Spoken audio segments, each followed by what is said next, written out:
I'm Lila. My life was straightforward, just work and home. I worked as a web designer, and my days were filled with coding, designing, and client meetings, all from the comfort of my home. I was good at what I did, and it showed in my bank balance. It wasn't always like this. A year ago, my life was a mess after a horrible breakup.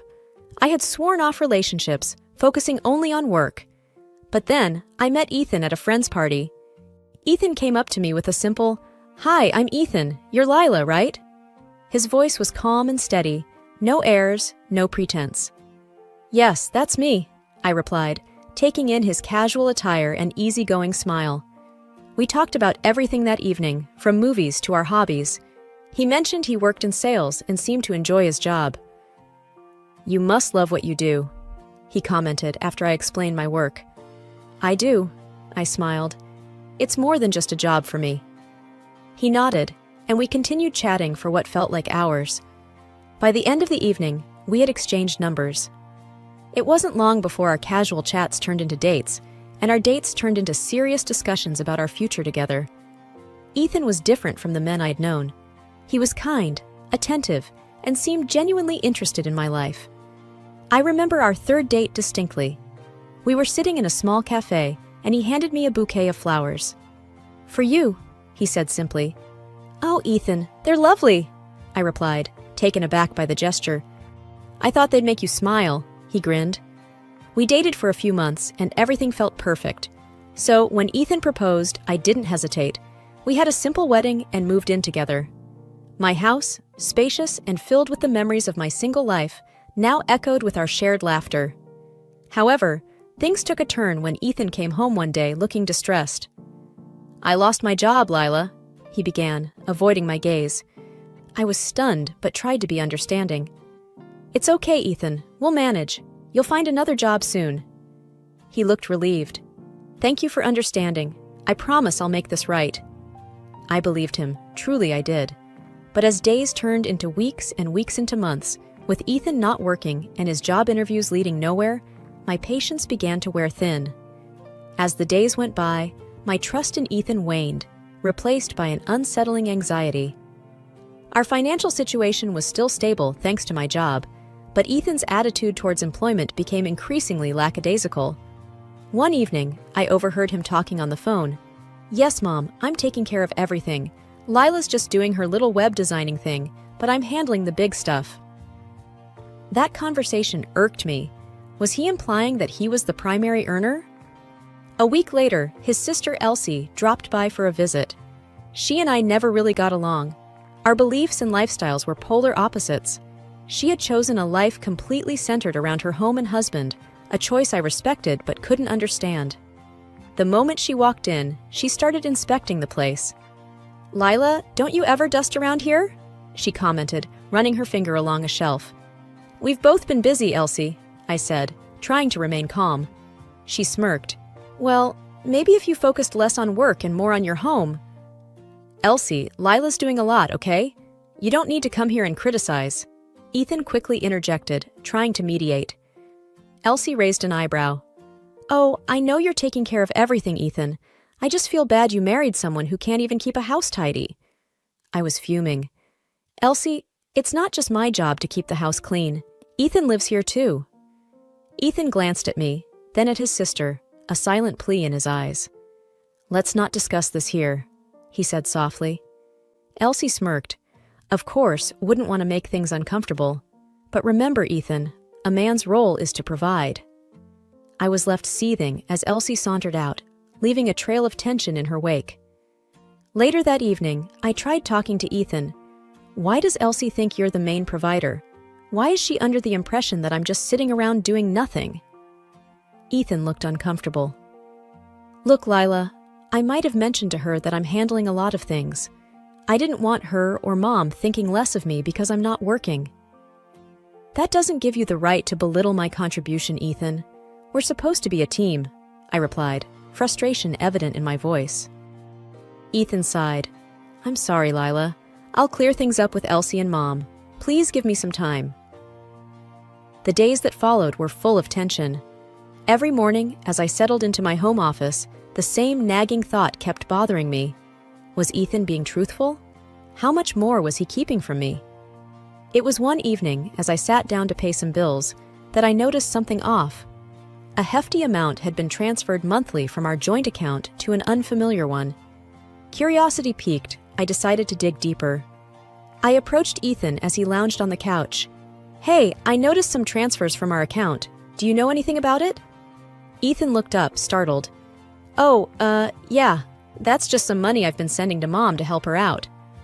I raised an eyebrow. "Help her out? With what? And why didn't you tell me?" He hesitated. "Well, she has some expenses, and since I'm not working, I thought I'd support her with our savings." I was taken aback. "Ethan, that's our money. We should be discussing these things together. It's a considerable amount." Ethan looked away. "I didn't think it was a big deal, Lila. She's family." Frustration bubbled up. "But so am I. Why didn't you talk to me about this?" I didn't want you to worry," he muttered. My voice began to tremble with anger. "Ethan, keeping secrets, especially about money, isn't right. We made a commitment to each other. This isn't how it's supposed to work." He sighed. "I know, Lila. I didn't want to feel useless. I wanted to at least do something for my family since I can't for ours right now." I looked at him, tears in my eyes. "But you are doing something. You're sharing your life with me. We need trust and transparency. Without that, what do we have?" Ethan lowered his gaze. "I'm sorry, Lila. I messed up." I took a deep breath. "We need to fix this, Ethan, starting with being honest about everything." He nodded, looking genuinely remorseful. "I promise, no more secrets." But as the night wore on and I lay in bed, I couldn't shake off the feeling of betrayal. In the wake of our last conversation, things felt even more strained between Ethan and me. Though he promised transparency, my own curiosity led me on a path to uncover the depth of his deception. One evening, as Ethan went out under the guise of another job seminar, I decided to do a little detective work. Going through our financial statements, I traced back every transaction to his mother's account. The sums were large, far more than one would need for general assistance. I picked up my phone and called my friend Jane, who worked at a bank. "Hey, Jane, I need a favor," I began, hesitating. "Can you help me look into an account? I think something's off." There was a pause on the other line before Jane replied, "Lila, you know that's not exactly legal." "I know, but I'm desperate," I admitted. "I promise, I won't get you in trouble." After hearing my story, Jane hesitated for a moment and then said, "Okay, send me the account number. I'll see what I can do." A day later, she called me back with information that confirmed my suspicions. "Lila," Jane began, her voice low, "the money Ethan's sending to his mother? It's not just sitting there. It's being funneled into an investment account, and the amounts are substantial." My heart sank. "Investment account?" "Yes, and the worst part is, it's under both his mother's and his name." I was speechless. Not only was he giving away our savings, but he was also making investments without informing me. "Jane, thank you," I managed, my voice breaking. "I'm so sorry, Lila," she replied. I sat in our living room, the weight of betrayal pressing down on me. How could he? When Ethan returned later that evening, I confronted him, papers scattered all over our coffee table. "Ethan, we need to talk." He took one look at the bank statements and paled. "Lila?" "Why, Ethan? Why did you lie to me?" I demanded. Ethan swallowed hard. Mom convinced me it was a good investment. She said we'd double our money in no time. I thought I was doing it for us." "But it's our money, Ethan," I exclaimed. "You can't make decisions like this on your own. We're supposed to be partners." He sat down, defeated. "I know. I messed up. I thought I could surprise you, show you I was contributing." I shook my head, tears streaming down my face. By lying? By betraying my trust? Ethan looked away, guilt evident in his eyes. "I'm sorry, Lila. I should have talked to you." The truth was out, but the damage was done. Could our relationship withstand the strain of so many lies? The atmosphere in the house was as cold and quiet as a winter morning. After uncovering Ethan's deceit, I was determined to keep my composure, but I found myself rattled whenever I remembered the mistruths. Ethan, on the other hand, seemed to be avoiding the topic entirely. Just as I sat down at my computer, the front door burst open. Before I could react, Lydia, Ethan's mother, and Elsie stormed into the living room. "You shameless woman!" Lydia's voice cut through the air. "All you do is sit on your behind and suck the life out of my son." Elsie chimed in with a smirk. "Always knew you were a leech, just waiting to latch on to someone better off." I took a deep breath, gathering my thoughts before replying. "I'm the one working and earning here. Ethan hasn't been for months." Ethan stood off to the side, his eyes darting between us. I hoped, expected, that he would say something, defend me. But he remained silent. Lydia, her face red with rage, took a step forward. "You expect us to believe that? My son has been the one supporting this family. You've just been enjoying his hard work." Elsie nodded in agreement. "Honestly, I don't know what he saw in you. You're just a lazy housewife, living off someone else's money." Their words were like salt on an open wound. But more painful than their false accusations was Ethan's silence. He just stood there, watching the scene unfold without uttering a word in my defense. Taking a deep breath, I stood tall and looked straight into Lydia's eyes. "All I ask is for the money Ethan transferred to you, returned. It's rightfully ours, not just his." Lydia's face twisted in rage. "How dare you? That's my son's money, and I'll decide what to do with it." Despite the fury in her eyes, I didn't waver. "It's our money, Lydia. Earned by me, not him." She stared at me for a moment, the room silent except for our heavy breathing. Then, with a huff, she turned on her heel, Elsie following close behind.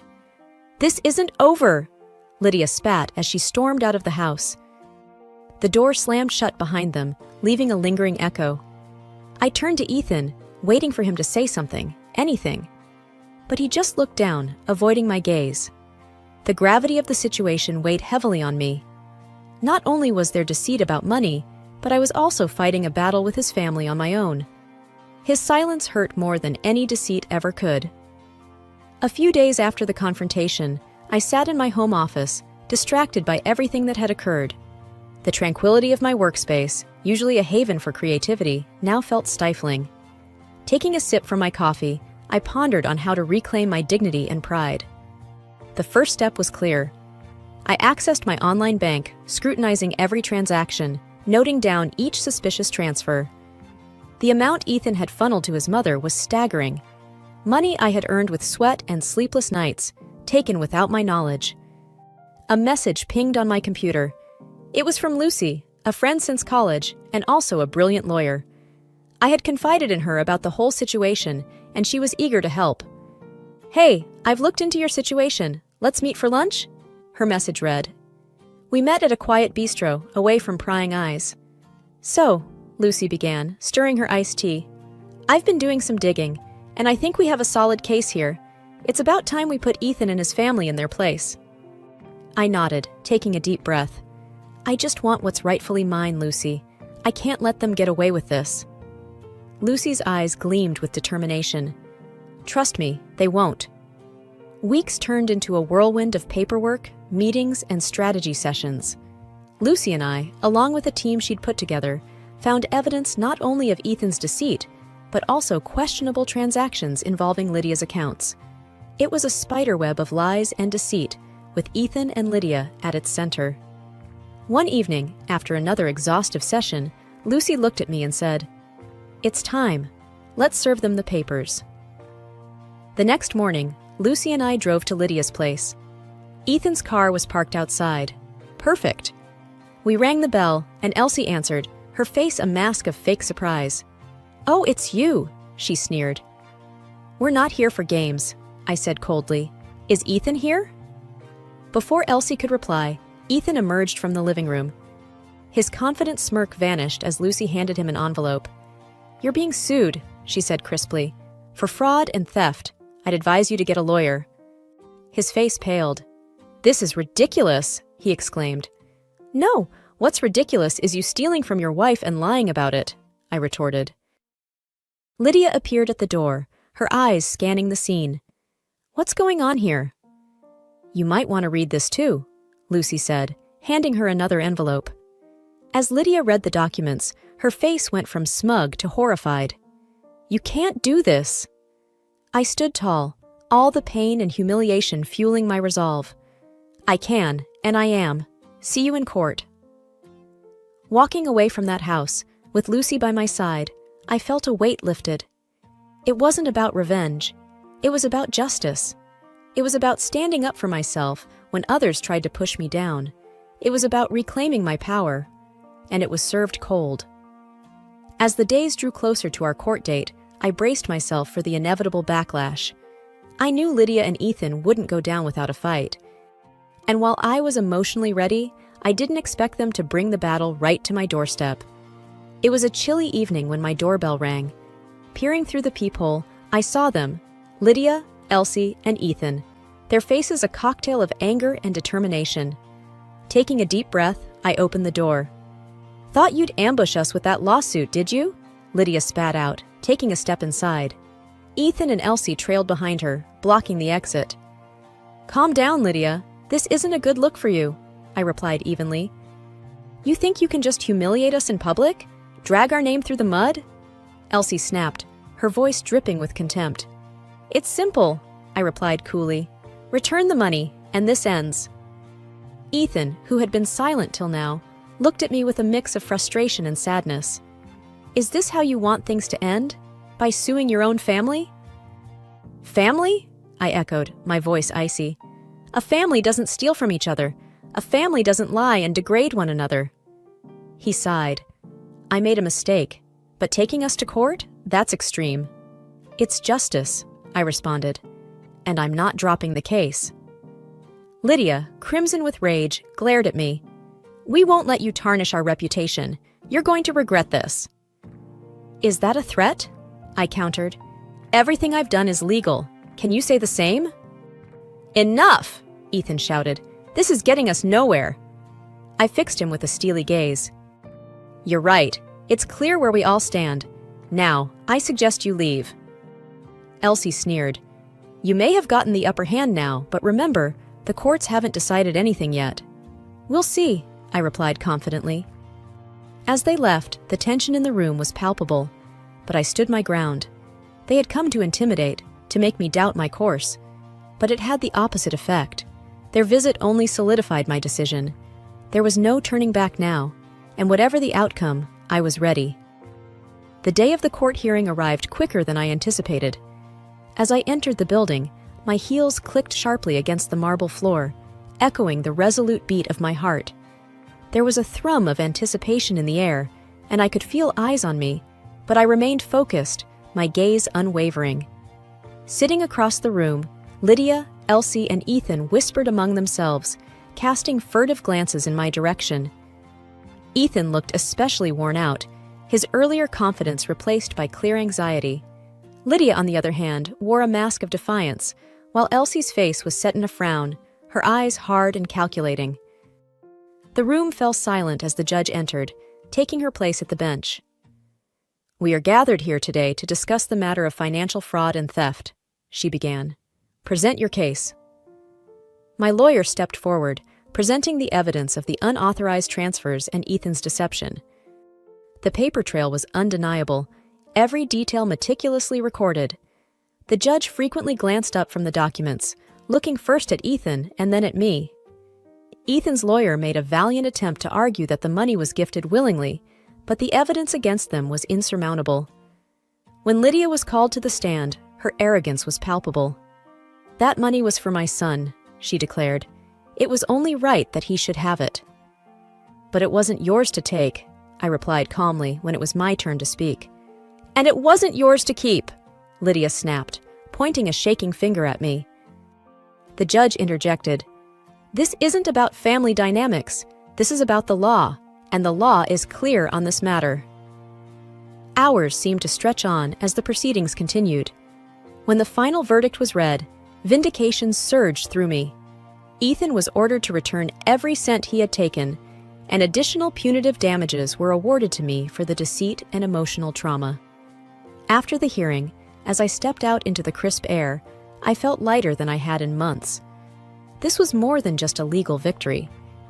It was my emancipation from the shackles of deception, disrespect, and manipulation. Ethan approached, his face pale. "I'm sorry," he murmured, not meeting my eyes. I looked at him, really looked at him, and for a moment, I saw the man I had fallen in love with. But that image was quickly replaced by the reality of who he had become. "It's too late for sorry," I replied. As I walked away, I felt a sense of finality. It was the end of a painful chapter in my life, but it was also the beginning of a new one where I was in control, where I was free. That evening, as I sat in my home, the silence was soothing. There were no more whispers, no more deceit, no more games. I had reclaimed my life, my dignity, and my peace. And as the sun set, casting a warm golden hue across the room, I knew that tomorrow would be a new day, full of promise and endless possibilities.